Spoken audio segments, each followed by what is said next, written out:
ప్రభుత్వ ఉద్యోగాలకు ఒక సాంకేతం. ఈ విషయంలో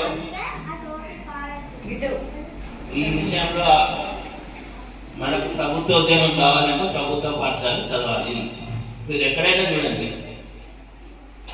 ఒక మంచి ఐఏఎస్, ఒక కలెక్టర్ కానీ, డాక్టర్ కానీ, ఇంజనీర్ కానీ, ఒక ఎస్పీ కానీ, ఎవరైనా పోలీస్ డిపార్ట్మెంట్ కానీ, వైద్య పరంగా కానీ, మనం ఎన్నో శాఖలు చూసినట్టయితే ఒక ప్రభుత్వ ఉద్యోగంలో గర్వంగా చెప్పుకోగలుగుతాం.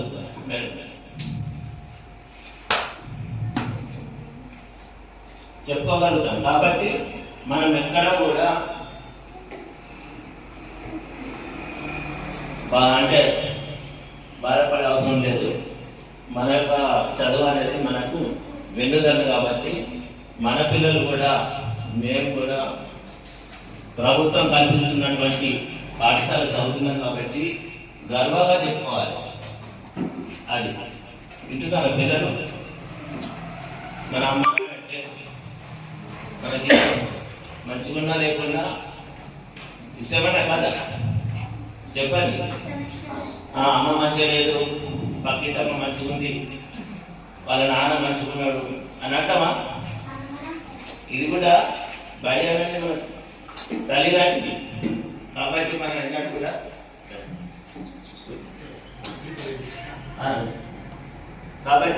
మనం ఎన్నడూ కూడా అదేనే పడద్దు. మరి మొట్టమొదటిసారిగా మరి గ్రామ పంచాయతీ ఎలక్షన్ తర్వాత ఈ ఏర్పాటు చేస్తున్నటువంటి మొదటి సమావేశం, ఇందులో మరి మీరు పాల్గొన్నందుకు నాకు కూడా చాలా సంతోషం ఉంది. ఒక స్పందన అనేది రావడం కూడా, ప్రజల సహకారం కూడా ఇక్కడ మంచిగా ఉంది. కాకపోతే ఒక మార్గం దొరుకుతుంది. మనం ప్రైవేట్ పాఠశాల చూసినట్టయితే కొన్ని పేరెంట్స్ మీటింగ్ అన్నప్పుడు కంపల్సరీ వస్తారు. మీటింగ్ 2 నెలలకు 3 నెలలకు అనేది వస్తారు. ఇక్కడ కూడా వస్తే ఏంటంటే మన పిల్లలు సంతోషపడతారు. కాబట్టి దాన్ని దృష్టిలో పెట్టుకొని మీరు వచ్చింది సంతోషం.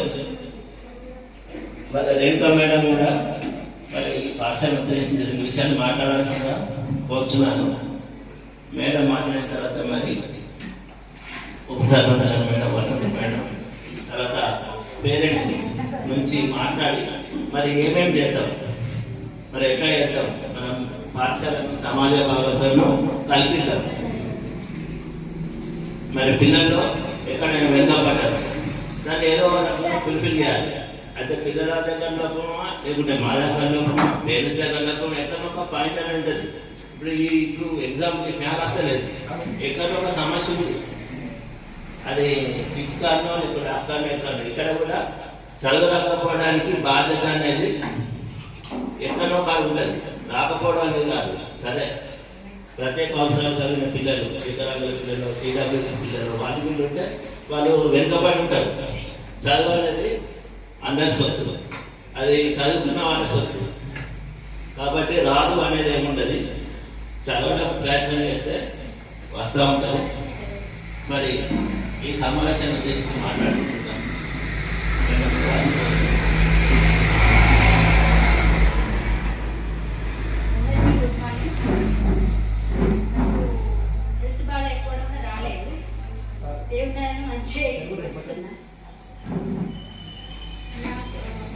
చెప్పాలంటే అదృష్టమే, పిల్లల అదృష్టమే నన్ను చేసి.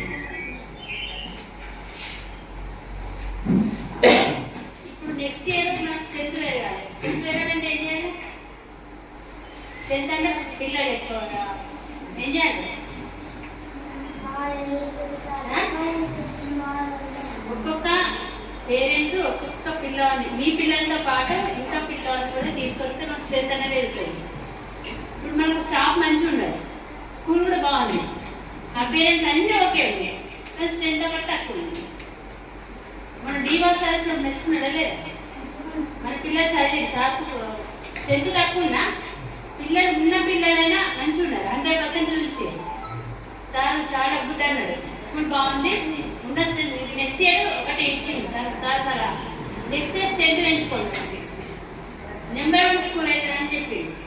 మనం ఉన్న పిల్లలు ఆణిముత్యాలు ఉన్నారు. మేము కూడా గవర్నమెంట్ స్కూల్ అని చదువుకున్నాం, సార్ అయితే నేనైనా. మాకు జాబ్ రాలేదా? టాలెంట్ ఉంటే ప్రైవేట్ అవసరం లేదు, గవర్నమెంట్లో కూడా మంచి టాలెంట్ ఉన్నారు పిల్లలు, చాలా మంది టాలెంట్ పిల్లలు ఉన్నారు. ప్లస్ మేము ఇక్కడ చెప్పే కాడికి చెప్తాం, సాధ్యమైనంత వరకు ఎంత టైం ఉంటే అంతవరకు చెప్తాం. వాళ్ళకి మైండ్ ఎంత క్యాచ్ చేస్తుందో అంతే చెప్తాం. మిగతా ఏం చేయాలి, పేరెంట్స్ పట్టించుకోవాలి. ఇప్పుడు వచ్చి బడి తప్పి బడనే అవుతారు, ఇక అయిపోయింది చదువు అని అక్కడ ఇంటికైనా ఏం చదవాలి, చదవకుండా ఏంటంటే అట్లాంటి పిల్లలు అంతే ఉంటాయి. పేరెంట్స్ కొంచెం వచ్చినప్పుడు హోంవర్క్ చదివిపోయడం, ఒక గ్రూప్ కూడా క్రియేట్ చేసింది స్కూల్ నుంచి.